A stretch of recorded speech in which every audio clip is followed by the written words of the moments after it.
Hey everyone, this is Vinay. Welcome to Rathe wealth. मैं हूं mutual fund distributor expert, जो कि आप लोग को एसआईपी कराता हूं और आप लोग को सिखाता हूं कि एसआईपी कौन से फंड में करना चाहिए। ठीक है, इसलिए कॉन्टैक्ट कर सकते हो, नीचे नंबर मिल जाएगा। आज का टॉपिक है कि क्या हमें एसआईपी करना चाहिए या फिर हमें एफडी करना चाहिए म्यूचुअल फंड के अंदर में। ठीक है, यहाँ दोनों ऑप्शन मिलता है। आप खुद से हर महीने कुछ कुछ पैसे एफडी करते जा सकते हो, और दूसरा ऑप्शन है कि आप एसआईपी कर सकते हो, जिसमें ऑटोमेटिक हर महीने कुछ पैसे कटेंगे। जैसे एग्जांपल के ऊपर एसआईपी चालू करते हो 100 रुपये का, तो हर महीने के 5 तारीख 6 तारीख जो भी आप सेट करते हो वहाँ पे हर महीने कटेगा। ठीक है, और दूसरा ऑप्शन होता है कि आपके पास में पैसे आते जाते हैं, आप डालते जाते हो, जिसको एफडी बोलते हैं, लमसम बोलते हैं। ठीक है, म्यूचुअल फंड की भाषा में, कि आपके पास आज 10,000 रुपये आए, आपको उसको अकाउंट में नहीं रखना है, आप 10,000 की एफडी कर दो। फिर अगले महीने कुछ पैसे आए, 10,000 50,000 जो भी आए, फिर उसको डाल दो। या फिर इकट्ठा आपके पास में 5 लाख 10 लाख पड़ा हुआ है, तो उसको इकट्ठा डाल सकते हो, जिसको एफडी बोलते हैं। ठीक है, अब अंतर समझते हैं कि ये दोनों में अंतर क्या होता है। एसआईपी करना बेस्ट होता है या फिर एफडी करना। ठीक है, यहाँ पे एक सिंपल सा एग्जांपल याद आ रहा है, जो कि मैं वीडियो बना चुका हूँ, कि अगर आप 1,000 की एसआईपी करते हो 30 साल के लिए, तो अगर 12 या 13% मान के चलते हैं, तो 30 साल में वो 30 लाख हो जाता है। आपका 1,000 रुपये का एसआईपी 30 साल में 30 लाख हो जाता है। 30 गुना समझ लो, इस टाइप से, है ना। और दूसरा ऑप्शन है, अगर आप 1 लाख की एफडी आज करते हो, तो ये भी 30 साल में 30 लाख हो जाता है। अब देखो, दोनों ही ऑप्शन में आपके पास है। जिसके पास 1 लाख रुपए पड़ा हुआ है, वो बैंक में एफडी करने से अच्छा म्यूचुअल फंड में एफडी कर दो। वो गारंटीड के आसपास में, मतलब 30 लाख के आसपास बन जाएगा। एकदम गारंटी नहीं बोल रहा हूँ, मार्केट अप डाउन होते रहता है, बट आपके 30 लाख के आसपास बन जाएगा। 12-14% आ गया तो 40 लाख तक पहुँच सकता है। हम 12 मान के चलते हैं, तो आपके 30 लाख के आसपास पहुँच जाएगा। ठीक है, 1 लाख का। और दूसरा ऑप्शन है कि 1-1 हज़ार रुपये करते हो, तो भी सेम अमाउंट आपको बन जाएगा। आप बोलोगे दोनों में सेम बन रहा है, तो क्या डिफरेंस हुआ।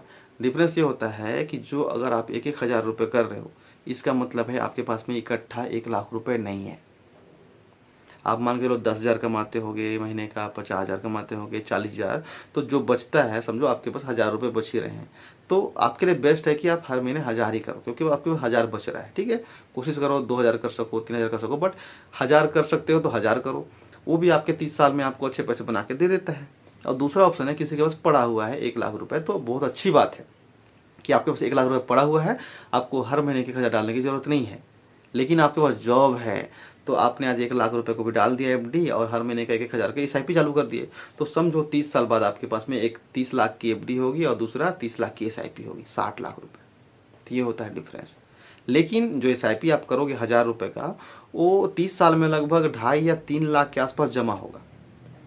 तो एफडी में आपका फ़ायदा दिख रहा है कि आपने सिर्फ 1 लाख रुपए डाला और वो 30 लाख बन गया, जबकि एसआईपी में आपने 2,80,000 के आसपास डाला, वो जाके 30 लाख बन गया। बट दोनों में कोई ज़्यादा अंतर नहीं है। एक के पास था पैसा पहले से और एक के पास नहीं था, लेकिन दोनों ने सेम पैसा बना लिया।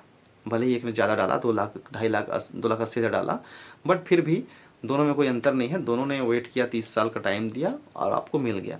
और ये लगभग ये आसपास मिल ही जाता है, इसमें कोई लॉस या फिर डूब जाने का खतरा नहीं है। तो उस चीज़ को ध्यान देना, म्यूचुअल फंड कभी डूब नहीं सकता, यहाँ से पैसे गायब नहीं हो सकते। ये 99.9% एकदम करेक्ट है। अब बोलोगे 0.1% कहाँ गया, तो वो तो हर चीज़ में रहता है। ठीक है, जैसे कि डिटॉल में होता है, 99.9% जम क्लियर मार देता है, तो वो जो 0.001 है वो कभी नहीं आने वाला। ठीक है, क्योंकि 100% पैसा हमारे स्टॉक मार्केट में चला जाता है और सारा चीज़ मैनेज होता है गवर्नमेंट के द्वारा, सेबी गवर्नमेंट के द्वारा, तो 100% लगभग सिक्योर होता है। ठीक है, बैंक से तो ज़्यादा ही सिक्योर होता है। बैंक में जो एफडी कराते हो ना, तो बहुत बड़े बड़े अमाउंट के एफडी मत कराओ, क्योंकि उतना सेफ नहीं होता है। बेटर होगा कि आपके पास 15 लाख है तो आप 3 एफडी कराओ अलग अलग बैंक में। एसबीआई में 5 लाख की, एक्सिस में 5 लाख की, एचडीएफसी में 5 लाख की, तीनों जगह सेफ रहेगा।